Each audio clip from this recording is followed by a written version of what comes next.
So we probably lay some of the groundwork. I'm not using my full name on the podcast because I have a professional online presence. So I don't want people to Google the podcast and then come up with my LinkedIn profile that ties into my profession that people wouldn't necessarily agree or disagree with. Who knows? This is Dr. Burt. You know, we don't want Burt losing patients at his eye care clinic because of his views on tin hat theories that we'll get into, right? And then, then Mike. Yep. I've always been a big fascination with religious history. Okay. Religious history has always been a big passion of mine. I minored in theology, part of a theology group in college, and tell you the truth, the book, The Da Vinci Code, even though it's based on a fictional world, really inspired me to dig deeper and to be curious and to ask the question why. And I've always found that the folks that ask that question the most consistent get the farthest in life. Dude. And love it. So I've always asked the question why, and just being curious and really delved into a variety of topics, but mostly religious history and history in general. So, dude, I love that. Da Vinci Code, obviously fictional stories, super cool story. So I went into Borders on a Saturday morning. I was living in Denver, Colorado, sat down with a cup of coffee, opened up Da Vinci Code, and never left, never bought the book because I just read it at Borders. I got almost to the end of it. By the end of the day, they closed down, and then I came back the next morning and finished like the last 50 pages or whatever. So that's how, but it was cool because because I was at Borders, and then if you come across, a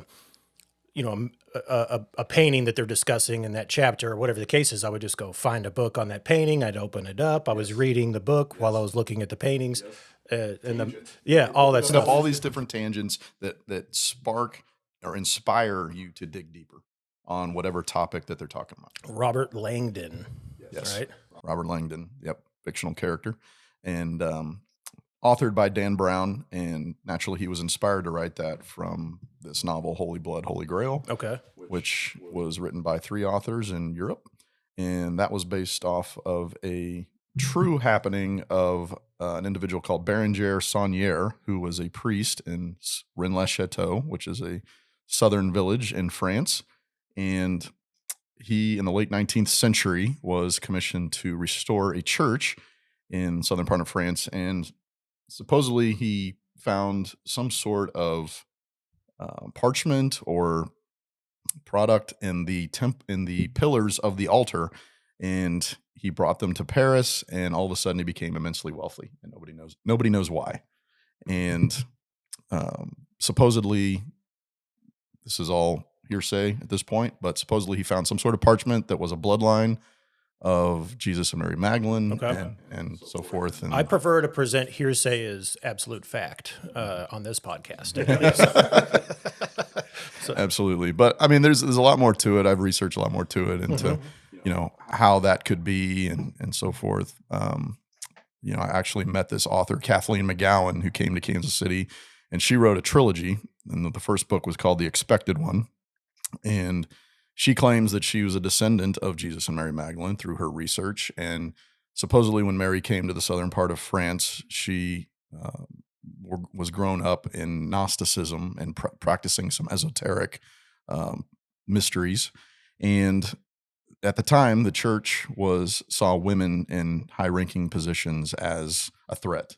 And so they discredited Mary Magdalene and went after her, and that was the Albigensian Crusade, which came many years later, and the group of folks that she originated in southern part of France, which was the first human genocide, was the Albigensian Crusade, and so the Cathars had to go underground. These folks that were these Gnosticists that supposedly were the true teachings of Jesus, that he was a human with certain knowledge and understanding and helping to create mysteries.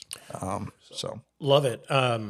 So that ties into the Mary Magdalene story of that. Now Jesus had a family, all these things, which is probably, book 1 of the Vatican archives stored underground. Yeah. Chapter 1. Chapter 1. Yeah. Chapter 1 under lock and key. Yep. And so supposedly they're the Merovingian. It's the Merovingian bloodline, and they were the kings of France and so forth. So that's where it all originated from. But for me, I always look for patterns. There might not always be this is true fact. This is in mass media, mainstream media. But what are the patterns over a long period of time? Because patterns don't lie, in my opinion. So I try to find the patterns in things. And if the church is going to launch a mass genocide and targeted one group of people because they were considered a threat, one thing Kathleen McGowan told me when I met her was that she circled page 22 on the book in the expected one, and she underlined the line that said, "History is written by those that are victorious." Sure. And so because the Cathars were taken over, history was lost. Yeah. In a lot of that. But she wrote the word Demori, Demori, and in Cathar it means we remain. And she wrote that in my book. So that leads me to believe that some of the Cathars survived. Dude, she wrote that to in tell your the story. book. Whoa. You're part of the story, bro. And she had to write this in a fictional space to not reveal her sources, because when you reveal your sources, that's when you become nonfiction.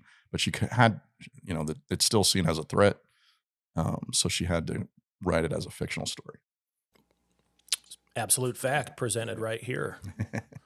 Powerful stuff. Burt, what's up, man? What are you thinking about? Well, I'm just thinking that, this guy's collegiate education was amazing. The fact that you got all that out of that school. I don't think I heard any of that.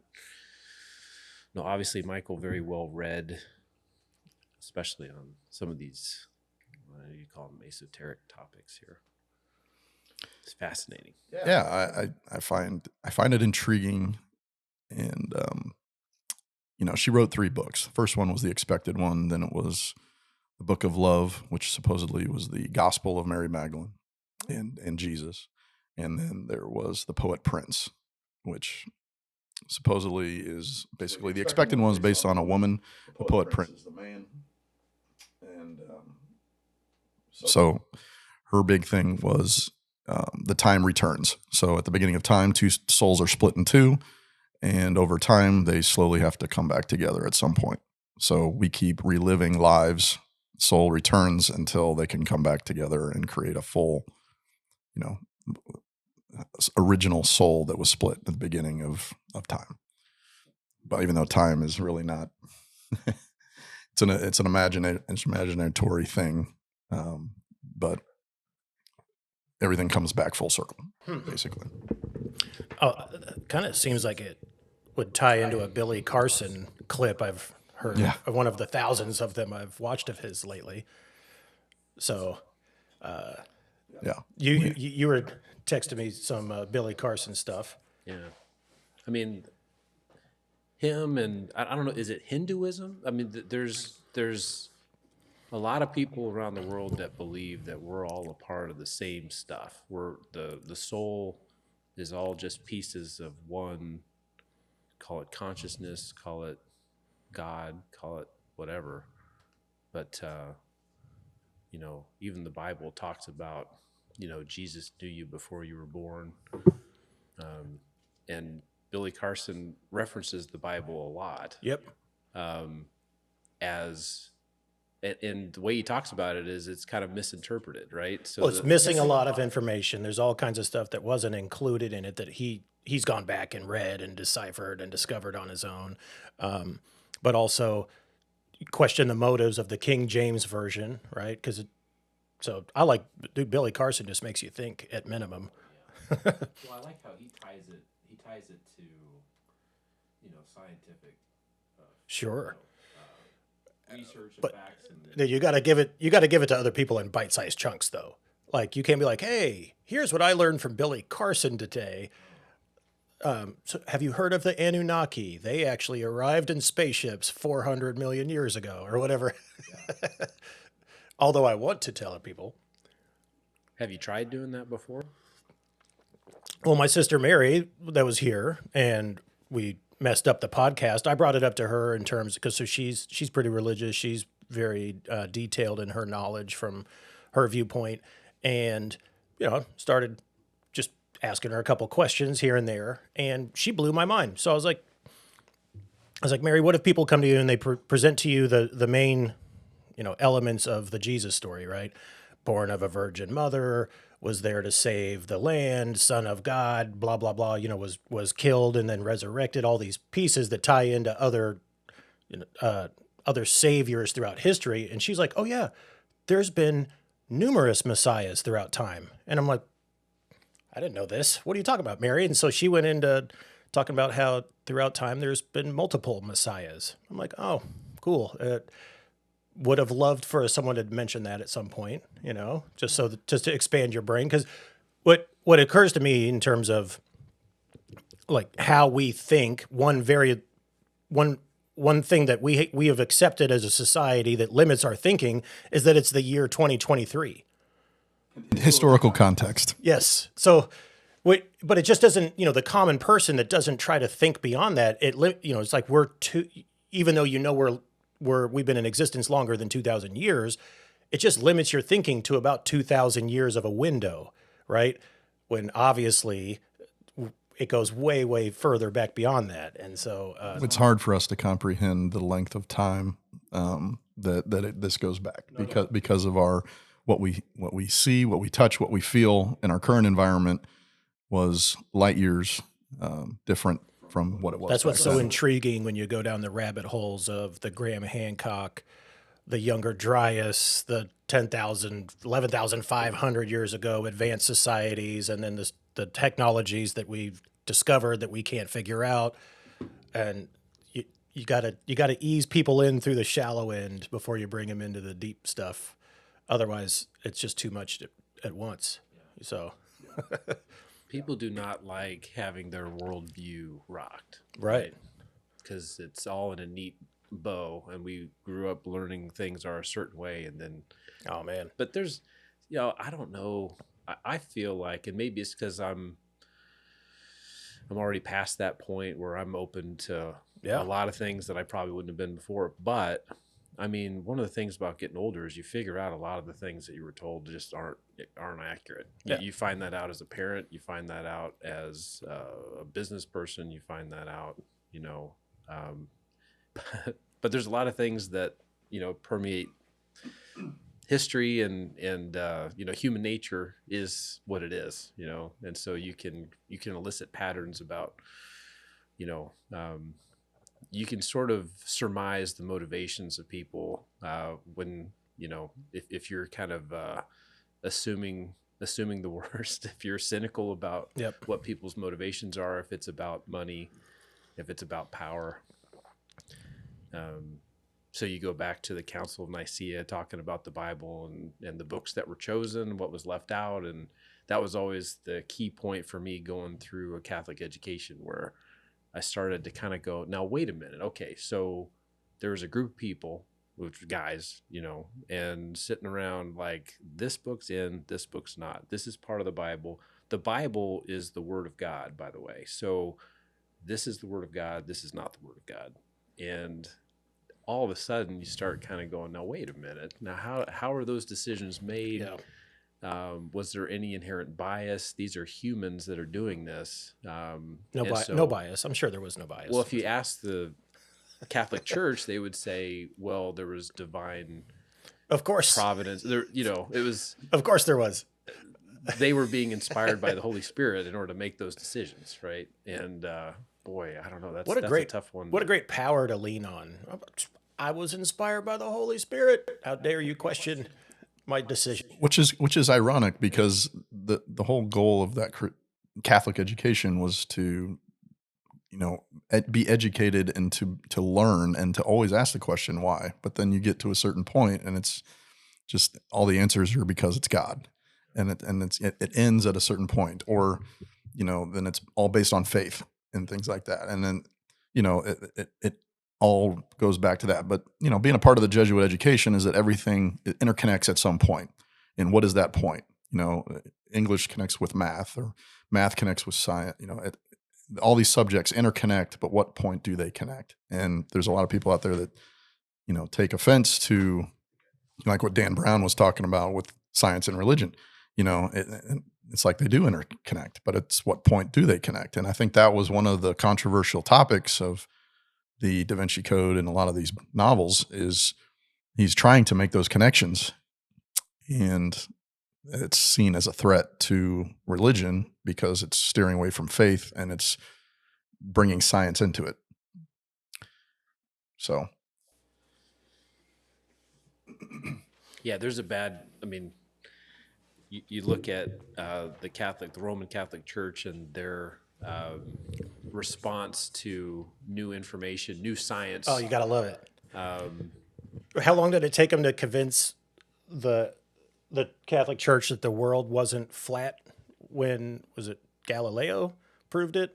Was it Galileo? Who was it? Yeah. It was hundreds of years before they finally accepted it, right? And so that's a paradigm shift, or an example of how long it takes. And I was watching the part of the Joe Rogan, Graham Hancock, one of their episodes last evening, and he was talking about the paradigm shift that we're in today, and how, you know, you can see through over time, the folks that are resisting the onslaught of new information eventually just get overwhelmed. So they can deny, they can deflect, they can attack, but eventually the dam breaks, and then it's accepted, and then you have to move on. So that's why I hope whenever the evidence is just undoubtedly unequivocal that we're not alone in the universe, I just can't wait to see the main institutions of our society react.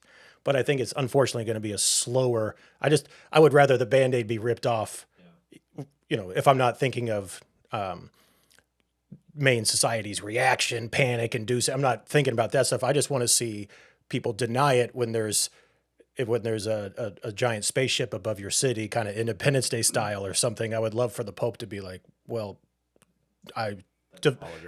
Yeah, there you go. it's funny. It's funny. It's No all matter Hollywood. It's funny. No matter the situation, there's always going to be naysayers, even if it's staring at them in front of their face. Yep. Just because it's a mental self-appreciative or self-understanding topic, that even if it's some sort of alien standing in front of them, this was sent to me from the government or something like that. This was an inside job. I just can't myself get to that place where I can believe that this is true. And I think that's why, I mean, even when I was talking about earlier, the Mary Magdalene, the Gnosticism, I mean, that's an individual's knowledge and understanding. And that's why I believe, you know, we're all at different frequencies and we have different vibrations, and those that question why and seek out knowledge and are open to it achieve a higher vibration and typically receive more information, and they go to keep it going. No, all right. So love that stuff already. In little tidbits of that type of thinking I've come across probably the past 20 years. Each time certainly makes sense in terms of how you think about it, and then you think of examples in your life. Like as I've gone through, you know, from high school to college to adulthood, whatever. There's been times where I desperately needed a change, and I had a vision in my head of what I needed things to change to. And dude, it's a little eerie going back and walking, like becoming more aware of my own personal path and how at this point in time I needed a change, and I had a vision in my head of what I wanted things to change to. And dude, within, 6, 12, 18 months, things shift to that vision, and it's super close to what I had in mind prior. And it's pretty cool, but it all ties back into that, man. If you're at that higher vibration, if you're a positive person, if you really accept, the others around you and celebrate the differences, all of these, things that comes down to Billy Carson's like, dude, if you truly love everybody and you're in this higher vibration, manifest your own reality. You've heard that echoed throughout other, theories and concepts throughout time. But dude, when Billy Carson says it too, it's pretty cool how he puts it, He puts it in layman terms, and he really explains it well, which is why Burt and I, we were part of a theology group in college, and we would always talk in our theology group to this layperson that would always be able to help answer our questions about religion in layperson terms.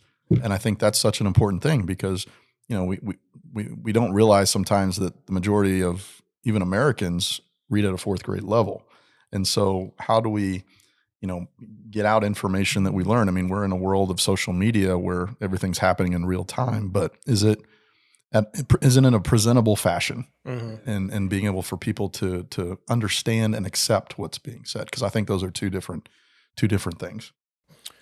No doubt, man. You know, you just sent that video, or the video this morning of the Catholic priest exorcist. 100%. Yep. And so, Did you watch that already? I did. Jeez. I know I shouldn't watch things while I'm driving. Oh.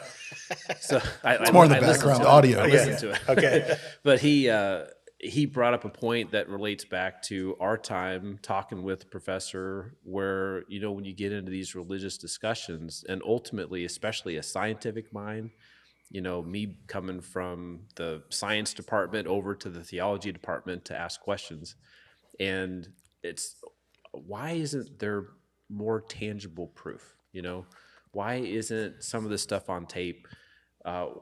There's all these miracles, and we have all this technology. It's just a matter of time before it's just insurmountable evidence that we're all just going to be like, oh, okay, so that is real.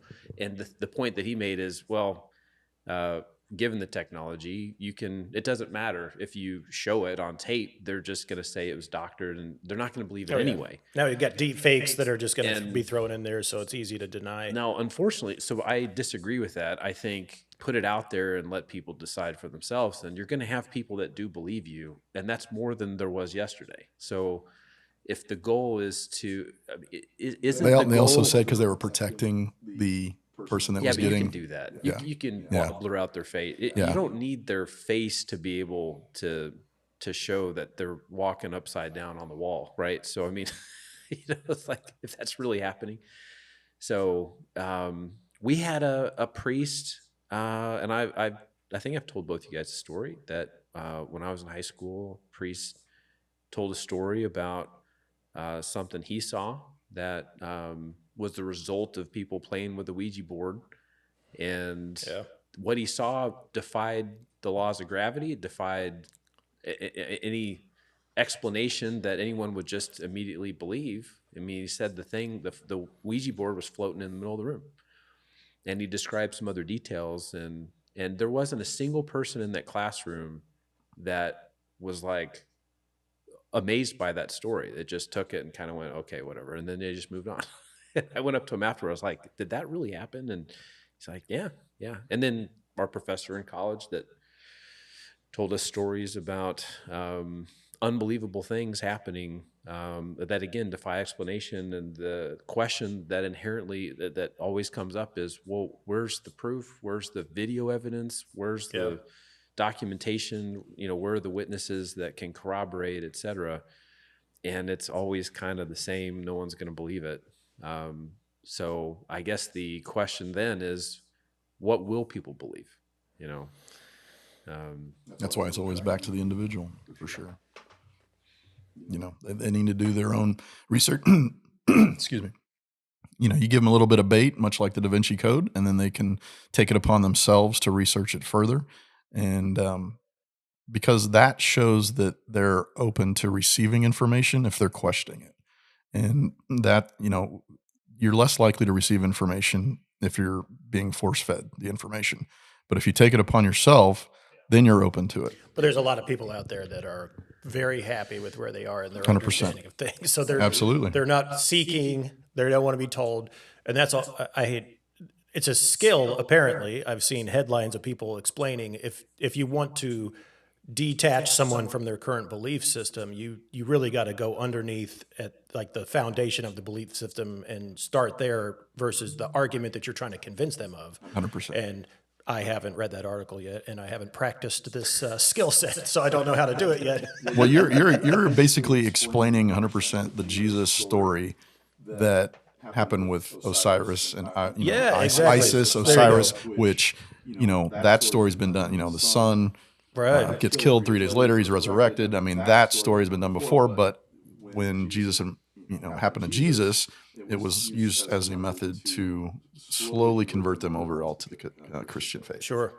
So I like the symbolism in things too, right? And there's a few pieces that started to unravel the Jesus story for me, or at least Catholicism in general. The first one was no fish on Fridays during Lent. I think I was in grade school. And I'm like, okay, you know, like, why fish? What is this? And so then I learned somewhere that it was because the fish industry was suffering back in like medieval times. Yep. And so now you can't eat meat on Friday. I was like, that was like the first thing that was like, wait a minute. And then, like everything else from there, I just always had a side eye skeptic viewpoint of it.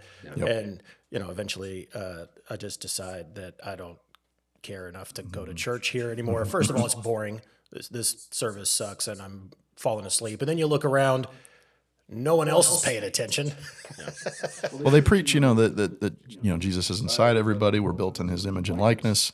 So why do we have to go to an institution, a certain building, Good point. every Sunday when we can practice it ourselves? And my belief is, why do we have to practice it just on Sunday? Be that person every day.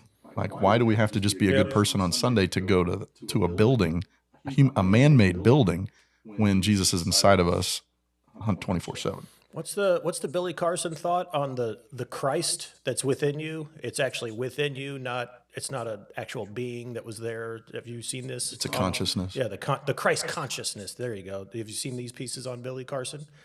It makes a lot of sense to me anyway, and it resonates. So, Well, he even said in the Bible, so the name Jesus is derived from Yeshua or something. Yeshua. Yeah, there you go. what does it actually mean? I can't remember off the top of my head. I mean, I know Messiah, the original Messiah was going to be a military leader, and that person was to save them from the Romans because they were under persecution. The Jews were, persecuted by the Romans. So the original Messiah supposedly was John the Baptist, which is why you see in a lot of paintings from the Renaissance, you see John the Baptist holding up a finger, number one, which is basically hidden within the art of John the Baptist being the original Messiah. However, when he was killed, then Jesus took on that role of being the Messiah, which is supposed to be a military leader and to help them out of the persecution from the Romans. So that's just a little tidbit from the Renaissance that Interesting.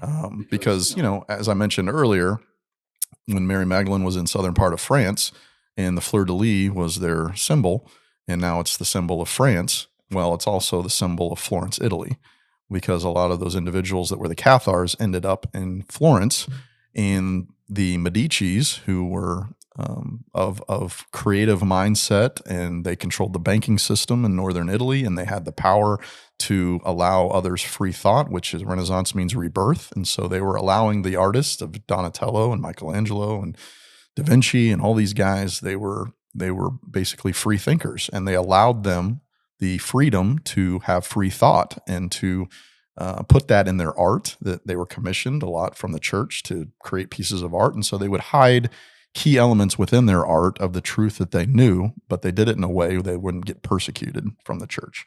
So it was very unique. But John the Baptist supposedly was supposed to be the first Messiah to help them get out of exile. But yeah. And then supposedly Jesus and Mary Magdalene had 3 kids together. Actually, the first one was John Joseph, who was a son of John the Baptist. So it wasn't Jesus's blood. And then there was Sarah Tamar, and then Yeshua David. So Jesus and Mary Magdalene supposedly had 2 kids, but they raised the oldest that was the third, John Joseph, that was the son of John the Baptist and Mary Magdalene. Dude, what if Jesus was your stepdad growing up? That'd be Crazy. Cool. And how do you question your But he was stepdad? just a man. I know, I'm kidding. Yeah. But yeah. From today's viewpoint, all right, Dad, Jesus. Teach me your ways. Yeah. That'd be awesome. Mm-hmm. All right, so Did Grandpa say I had to do it? Well, that's a lot what Billy Carson was saying. Where did he go? Where was he between his teenage years and 33 years old? Yeah. He went supposedly to Egypt and was taught the Egyptian Gnosticism. To India as well. India, yep.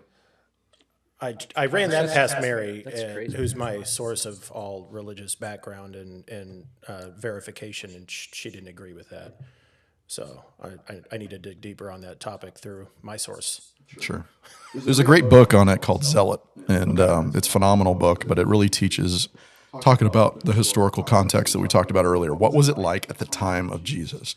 Like, what was the culture like? What was the wording like? Because naturally the Bible's been translated multiple times, and you can get things lost in translation. Of course. And so what was the historical context at the time of Jesus, and who really was he? And so that's a great book. I really encourage everybody to go out and read Zealot. Zealot? Yeah. This episode brought to you by Zealot. Who's the author? Look at it. You look up the author. We need to throw in some faux sponsors. We should have that built in, right? Just for fun. Zealot: The Life and Times of Jesus of Nazareth. It's by Reza Aslan. Rezaaslan. Phenomenal book. Probably one of the best books I've ever read on Jesus and historical context. Got it. Cool. Well, Burt, you got any did you knows? I do. I was curious to know if Mary had some context for her knowledge about multiple messiahs in history. I should have asked more questions. I probably did, That and is a just don't fascinating- recall. Because I wouldn't have expected that from someone who's Christian to talk about. I don't think she's Christian anymore. Well, maybe she is. She's in like this. Well, then that would make. I'm going to misquote this, but she's in a Christian. Well, no, maybe she's in a Jewish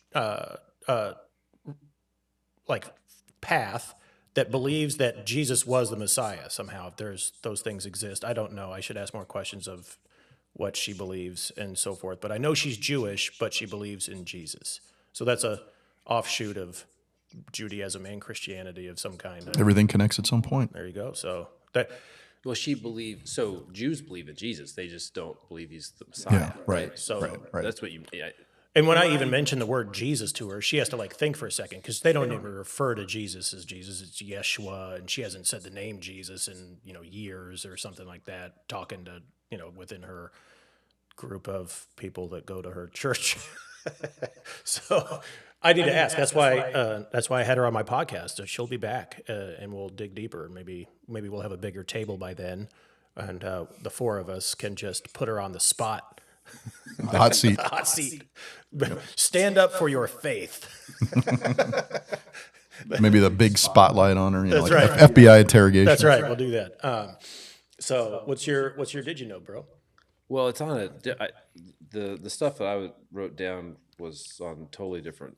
That's fine. Switch gears. Let's go. So this Mine is, are. I have three that are totally. This was by the way. That was cool. Like that's a good little talk track we went down. God, and there's a whole lot more to talk about. So Of course. Well, so the thing that I was watching this doctor, and I should have wrote his name down, but he's been on the podcast circuit a lot lately, and it's in talking about the vaccines. But he was giving kind of a historical context for the tobacco industry, which kind of turned into like with General Mills and some of these, it kind of turned into the food processing industry, so the sugar industry, if you will. And the fact is, they paid off scientists to create medical journal articles that essentially obfuscated the truth. Established that tobacco was healthy. Is that what Well, it just made it look like it wasn't causing heart disease and cancer and some of these things. So yeah, not that it Wait. was healthy, but that it wasn't causing So the harm. did you know is about the tobacco or the sugar industry? All the above. Did you know that there was actual science that was paid for by those industries, by corporations, to obfuscate the truth? And then that really relates to today. So Did you know major industries falsified information for public consumption to paint a brighter picture of their product and service? yeah. Nope, had no clue, man. Never would have guessed. Really?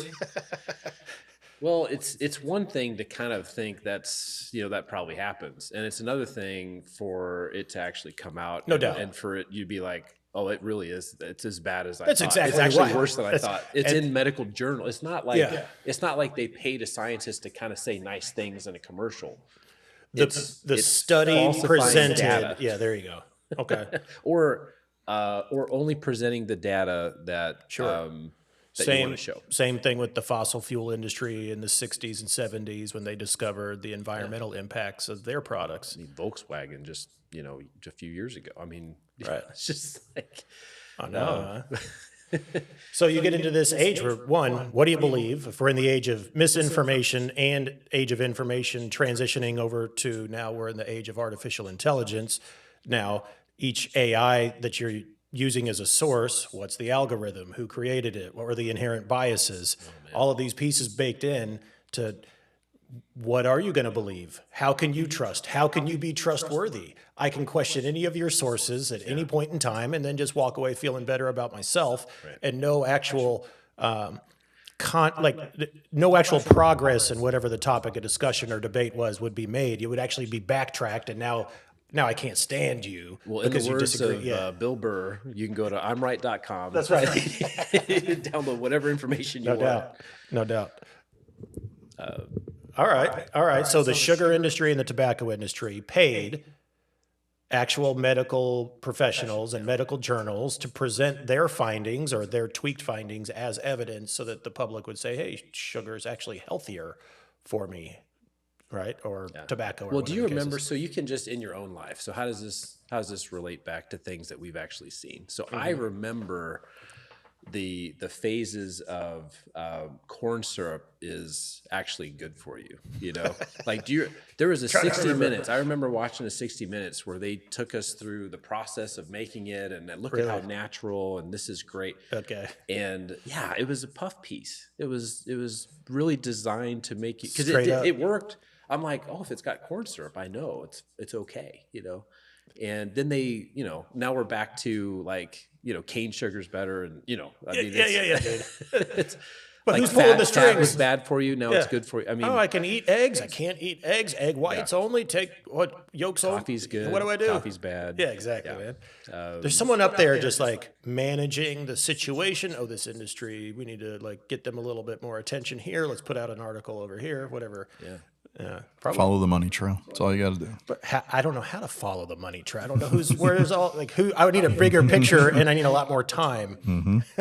To figure it out. Definitely takes time, and they purposely do it that way to make it harder to find. Well, I think so. The outcome of that is if you believe that that's true. So if you accept that premise that mainstream science, we'll just call it just science, can be bought and paid for. Then you go to, okay, so what's happening today? Is mainstream science compromised? And I mean, obviously, I'm going toward it is. And when you've got the regulatory body that is majority funded by the pharmaceutical industry, you've got a big problem, and that's where we're at. And that's true of so many things. I mean, the FDA. So, and that can take us a lot of different directions to. Well, we were talking about Vioxx the other day via text or whatever the case is. Like, so rewind back to 2000, give or take a year, whatever it was. Yeah, man, I thought my baseball career was over because I just couldn't get over the back pains. Dude, I missed my junior year of high school because I just, like the season, I just was out. You know, my back hurt. Okay, that's 6 weeks right at the start of the season. The season's only like 6 weeks long anyway. So, but in college, I came down, went to, I think it was Advent Hospital, whatever's off of Shawnee Mission. There you go. So got the MRI, got the whole diagnosis, walked away with Vioxx basically and started taking it. That shit worked. Like it worked well. Pain went away. Great. Was practicing, having no problem. But in the meantime, I was working like, you know, all the stuff you're supposed to do exercise wise to like reestablish your core strength, whatever. And then, dude, I just started feeling funny. My hair was falling out, all these weird things. I'm at practice one day and I just like out of nowhere, just flushed, just like a weird drainage of energy in an instant. So I just like went and laid down in the dugout, that type of thing. And then I was reading all the like fine print of the Vioxx. You go through all the warnings and it's just like, is that the word? I think it is. It's death. The word death is right here in the warning. And so I just stopped taking it, right? And that's crazy. And then fast forward 20 years, hundreds of thousands of, or was it 50,000 or whatever the number of people that died directly related to Americans. Yeah, Americans directly related to Vioxx. Yeah. And so the fine was what, a couple billion to Merck? It was either 5 or 7 billion. And you know, the thing is, the problem is not that drug companies create drugs that provide a benefit but also have side effects, and then it's kind of that full disclosure up front, like, hey, here's the good, here's the bad. You make a decision with your doctor. Right. No, they knew it was causing serious problems, and they didn't. And they covered it disclose up, that. right? Yeah, And okay. they knew that. So they ended up still making billions, even Yeah, after it's the paying cost off. risk analysis, right? It It's is. it's Tyler Durden and Edward Norton on the plane, and Edward Norton basically, hey, if we know there's a defect in a vehicle, if what's the recall expense versus the lawsuit expense, and we just make a business decision and move So on. that's what happens when corporate interest gets in the way of public health. For sure. And that's what's happening from what you're saying is at Big Pharma, of course, right? And then the pandemic and COVID and the vaccines are all tied into it. Yeah. Right. Okay. I will say I've been vaxxed 2 boosters now. No, just 1 booster. But I got really strange, like heart, like just weird, like stress related type of like heart stuff. And that was probably like 8 weeks after I got my first vaccine. Yep, same with me. Really? So that's the myocarditis maybe? But I asked my doctor about it and he just looked at me, he's like, that's just because you've been seeing headlines about it. It's not that. Yeah, I actually went to a cardiologist. I had a sleep test study to see if it was like sleep apnea, anxiety. They put me on anxiety medication. They just could not. I mean, I would get real dry throat. My tongue would go white, and I'd wake up sweating in the middle of the night. Like it was worse just. than I did then. Yeah, I mean, like it was a bad deal. Like I was constantly taking Halls, just so I could have some sort of mucus in my mouth because I would get so dry, and my heart would continue to race really quickly. And I still have it a little bit, but it was much worse last summer. Dude, it was much worse, spooky. and that was after my first booster, which was last January. But it really hit me like last June was when it really hit. That's strange, man. And so then, like, I don't ever want to try to feel like I'm defending government decisions by any means. I don't know, but we have what 300. What's the population of the United States today? It's like 350 million. 350. So let's call it 350 just for easy numbers.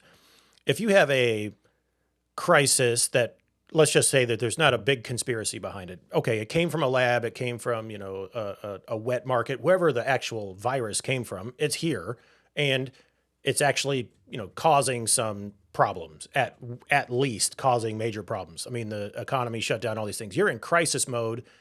Forget about politics, forget about quality of leadership, all these things. If you have, at this point, a solution that's, let's just call it 97% effective, right?